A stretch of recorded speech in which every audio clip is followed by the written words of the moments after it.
Folks, the Democratic response to this shutdown has, as I said before, given them their sea legs. When you look at how they've been responding. In fact, today I sent Congressman Hakeem Jeffries a text message because they had a news conference today. We actually live streamed it here on Roland Martin Unfiltered. We were on the caps. They were on the outside steps. They actually had someone talk who was an impacted person talking about the cutbacks on health care. And I have been saying this for the longest. I've been yelling this since Trump was inaugurated. Bishop William Barber always talks about this. You need to have impacted people as the face of public policy as opposed to political folks. So the question is, how is the DNC driving this issue of the shutdown in 50 states across the country and not just in D.C.? Ken Martin is chair of the Democrat National Committee. He joins us right now. Ken, glad to have you here. Here's a perfect example. And this is what I said months ago when Leader Jeffries and some other Democrats were holding an event in New Orleans. And I said, I don't understand why they have 5 Democrats in New Orleans. I get it. I said, but I would have actually sent a member to each district office of Mike Johnson, and I would have had simultaneous news conferences outside of those district offices. That way I can get local media, I will get state media, I'll be impacting national media. So what is your strategy in these states, in these counties, in these places where people are impacted to tell the story of the shutdown, how it's going to negatively impact regular, ordinary folk? Well, first off, Roland, thank you for having me tonight. As always, it's great to be here. And you're absolutely right. Unfortunately, millions of Americans are being impacted by this shutdown right now. They're being impacted by the disastrous big ugly bill that passed this summer. And of course, the policies that Donald Trump and this administration have been pushing from day one. And where you're spot on is we need to tell the real stories, right? It's one thing for politicians to get up there and talk about fighting for this. But what you're saying is exactly right. We need to show people the real impacts of this, and there's no one better to show the real impacts than people whose lives are being impacted on a daily basis by what's happening right now with this shutdown. So we're doing that. We're actually telling the story using people who have real stories. We just rolled out a video, an ad the other day from a farmer who has been his life has been completely turned upside down because of the tariffs that Donald Trump has been inflicted upon soybean farmers and other farmers throughout this country. We're talking about, with this big ugly bill, people who are losing their health insurance and seniors who are actually losing their access to nursing homes. We're talking right now in this shutdown about people who are already we're using people who are, already seeing and getting their healthcare premium notices and seeing double, triple, digit increases in their monthly premiums. And so there's no one better to tell that story than people who are being impacted. And I've said this before on this show, but one of my favorite quotes is from Congresswoman Ayanna Pressley, who said, "Those closest to pain should be closest to power." And that means that not just making sure that we have people who are being impacted sharing their stories, but we need more people who actually have real lived experiences and real struggles who actually serve in office. That's part of the challenge, right? So many people who serve in elected office right now have never really had to struggle. The reality is for us to break through at this moment, it's not just about standing up and fighting, but it's actually leading from behind. You don't always need to be the person at the microphone. Give someone else the microphone so they can tell their story. You talked about that farmer ad. Where is that at? It's all over the place. I mean, you can look at it on our YouTube channel. We have it around on all of our social media. Is this it right here? I'm just trying to understand. Is this it? I see a 5.5 minute one. I see a 30-second one. Is this it? Can you see it? Is that it? Yes. Okay. I believe that's it. Okay, got it. All right. So 'cause I was looking on your Twitter feed, looking for that. But here's one of the things that I said, and trust me, I get why some politicians might disagree. This is the issue that I have. You got a lot of these farmers who don't vote Democrat, and they want Democrats now to save their asses, but they don't reward Democrats when they get their asses saved. Look at the Teamsters. Biden-Harris saved their asses when it came to the pension funds, and Sean O'Brien turns right around and screwed Democrats. And so I've heard, I had John Boyd on here, and my whole deal is, okay, so these farmers want Democrats to save their butts, but are you going to stand with the folks who do, or are you going to keep voting for Republican? How do you break through to that? How do you, and how targeted are you saying, hey, remember, who the one saved your pension? Who saved your farms? They didn't. That's right. Well, I think that the reality is, and we've talked about this before, Roland, right? I believe that what Donald Trump is doing right now is he's creating opportunities for the Democratic Party to actually expand our coalition, to have conversations with voters who've left us many years ago, right, and have been voting for Republicans for years now. And make no mistake about it, you can look at a map and see that most of our rural communities are bright shades of red, right? And it wasn't that long ago that we had a lot of vote share and Democratic vote share in rural parts of this country.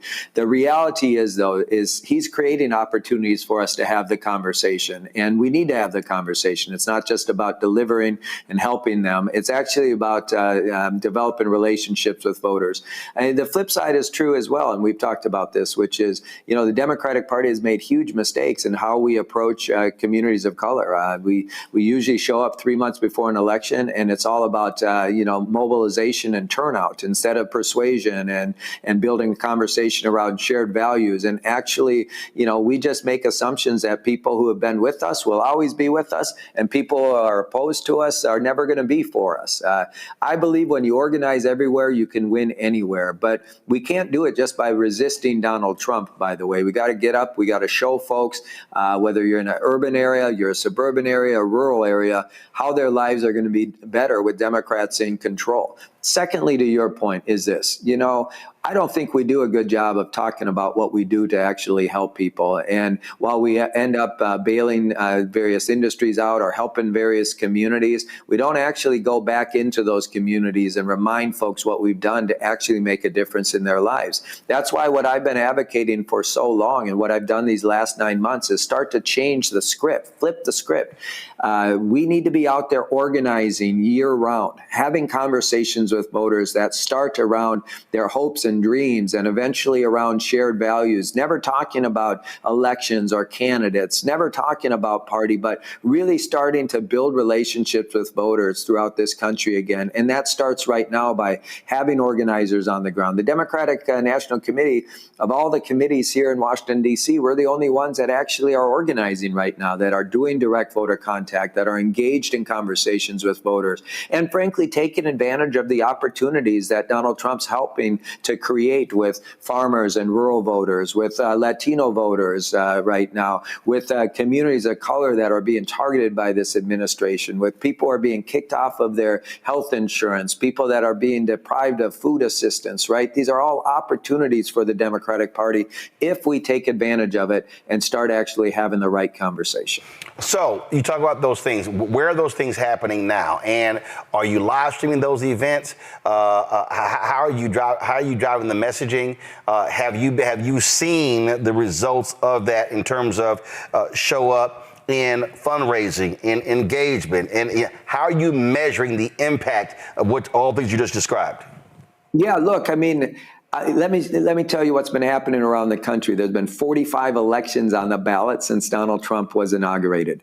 In all 45 of them, Democrats have overperformed at a historic rate to the tune of about 16 percentage points, which is a historic overperformance. And that's as a result of our organizing in those communities, of having the conversations, of making the investments in down ballot races, and making sure that we're organizing everywhere. And so, as a result, we've won many of those elections. And of course, there's wind at our back, right? Right now, we just launched a tour through HBCUs here, starting those conversations again on historically Black college campuses earlier than ever before, because we need to build relationships with voters and not just assume that they're going to be with us. And that means starting now. We've already started that, right? We're out there right now talking to voters. We're organizing well before elections to make sure that people know that we are the ones standing up for them. We are the ones fighting for them and their families. And it's already paying huge dividends, as as I mentioned, Roland. Now, look, we got a lot more work to do, don't get me wrong, but there's certainly wind at our back. And if this trend continues,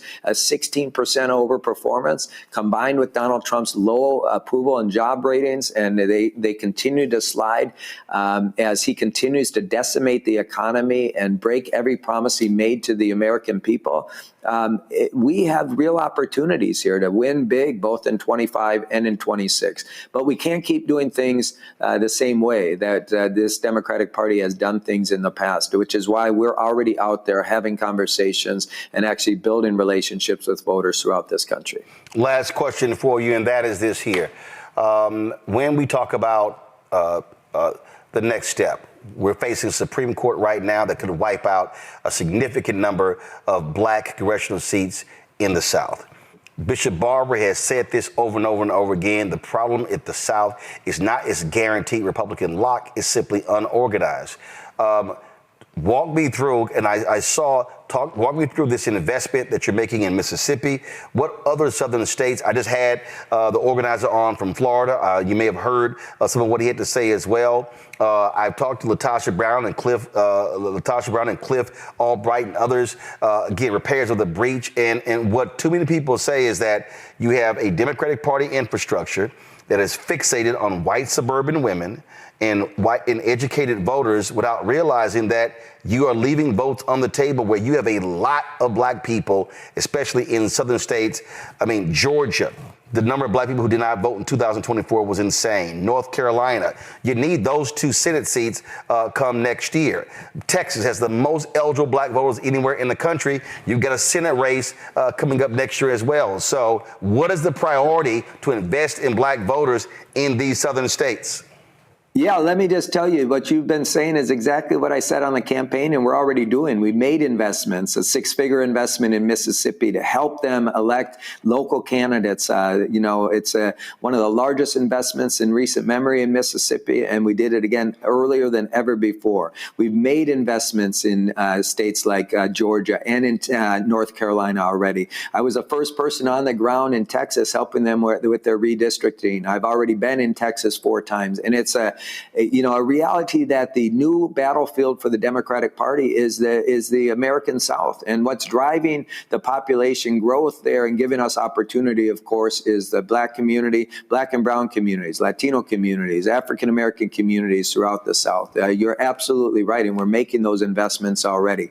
You know this. I shared this on your show the last time I was on. The 5 fastest growing states in the country right now are Tennessee, North Carolina, South Carolina, Georgia, and Texas, followed by Florida. 6 of the 10 fastest growing states are all in the South, meaning that after the 2032 reapportionment and after the 2030 census, that's where the power is going to be. That's where the next presidential race in 2032 will be decided. That's where the power for majorities in Congress will be decided. And so we're already laying down a marker right now. We've made investments in those states in the South, and we'll continue to do it. As I said, I've been in Florida already 4 times. I was down in Georgia campaigning for Deborah Shigley, our candidate running for state senate there. And while she didn't win, she overperformed by a significant margin.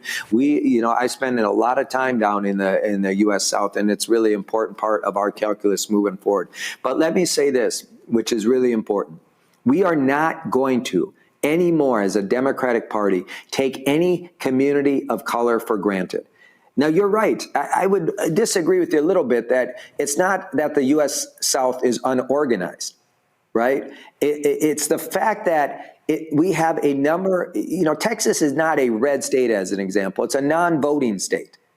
And Mississippi is a good example. We have 40% of their population is African Americans, right? And it's a low turnout state. And the reality is if we change the laws there, made it easier for people to vote, got rid of some of these Jim Crow era voting restrictions that are on the books in states throughout the South, made it easier for people to participate in their democracy. Right, but Ken, the only way you can make it easier to change the laws if people are organized and mobilized to vote. And look, I don't disagree. I mean, when Beto, perfect example. Okay, you said you've been down to Texas. All right, there are 254 counties in Texas. How many county Democratic offices do you have? Well, this is one thing I've been actually talking about, because that's a good example of where we're not organized. Right. That's what I'm saying. So they're 254. For the longest, it was only 81. That's 2/3 of the state where you do not have a county Democratic presence. Ain't no way you're gonna win if you're not in 160 plus counties. And so when I say not organized, what I'm literally talking about, look, when Beto lost to Greg Abbott for governor, 75% of people 30 and under did not vote. And so, and the crazy thing here, to your point, right? And it's why I campaigned on an every county strategy, making sure that in every part of this country we have elected Democratic Party leadership that's organizing voters. To your point, did you know that there's 3,244 counties in this country, and a quarter of them have no elected Democratic Party leadership? That's why we have an every county strategy, and that's why we're challenging our state parties and other party committees to actually make sure we do the basic organizing work you're talking about. Think about this, and it's quite remarkable. When you don't have elected county leadership, Democratic Party leadership, there's a 3 to 5% decrease in statewide vote share, Democratic vote share,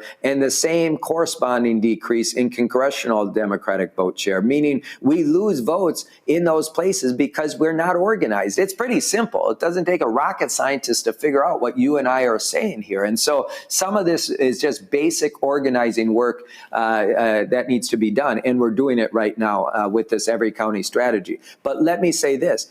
I think the reality is that's one step. And the reason why I challenge you on this a little bit is because we see that there are a number of attempts. I was down with Latasha and others today at the Supreme Court during the Louisiana versus Calais case, because this is a critical ruling that's going to come, that's going to completely gut the Voting Rights Act and make it even harder for people to be heard in their democracy. This is what's going on. The Republicans in this country know they're on the wrong side of demographics. They know they're on the wrong side of the issues. And at the end of the day, instead of going out and trying to earn the support of the Black community, going out and trying to earn the support of Latinos, going out and trying to earn the support of Asian voters, what are they trying to do? They're trying to make it harder for communities of color to be heard in their democracy. It's shameful on the 60th anniversary of the Voting Rights Act that this court and the Republicans, under the direction of Donald Trump, are trying to completely gut the Voting Rights Act. You know this better than I do. People literally died for this right to vote. The civil rights movement was about what was passed in 1965 with the Voting Rights Act. All of us should be up in arms about what's happening right now in the Supreme Court. I was proud to be down there today with civil rights organizations, legal rights groups, voting rights groups, people who are nonpartisan, who know that what this court may do is completely wrong. Again, this is what it's about, Roland. When we think about why, a state like Mississippi that has 40% African Americans, and African Americans have no power down there, it's deliberate. It's by design. And we have to make sure we're standing up and organizing and making sure that people can vote. Yep. Well, listen, we're there as well. So it's a lot of work to do, and it's going to be darker times after today's oral arguments. I am more than prepared, and I've been calling this for years, definitely all year, for this right-wing Supreme Court to gut the Voting Rights Act, to screw Black political power. And I keep saying to the Black voters, I need 70, 80, 90% turnout, because if we vote our numbers, we can repeal this. We can take over state Supreme Courts. We can win statewide office. We can break these Republican supermajorities in the legislature. But it has to be, again, organized and mobilized efforts. Ken Martin, we appreciate it. Thanks a lot. Hello, I'm Isaac Hayes III, founder and CEO of Fanbase, and I'm here with a very important message. We are at a turning point in the Black community where we must have equity in the apps we use that scale to billions of dollars. But this time, we own the infrastructure, we own the culture, and we shape the future. And Fanbase is the future. Fanbase combines the free functionality of Instagram, TikTok, and YouTube into an all-in-one platform built for the evolution of social media and monetization. With over 1.4 million users, that's real proof that we are shifting the conversation of tech ownership and equity for creators. So right now, I want you to go to startengine.com/fanbase and invest today. The minimum to invest is $399. That gets you 60 shares of stock in Fanbase at $665 a share. This marks a turning point in Black ownership of social media. If we don't take this opportunity to own social media right now, we will always be customers to our own creations. And that can't go on. So once again, go to startengine.com/fanbase and invest today. We must own the platforms where our voices live, our stories matter, and where our culture drives the world. Thank you.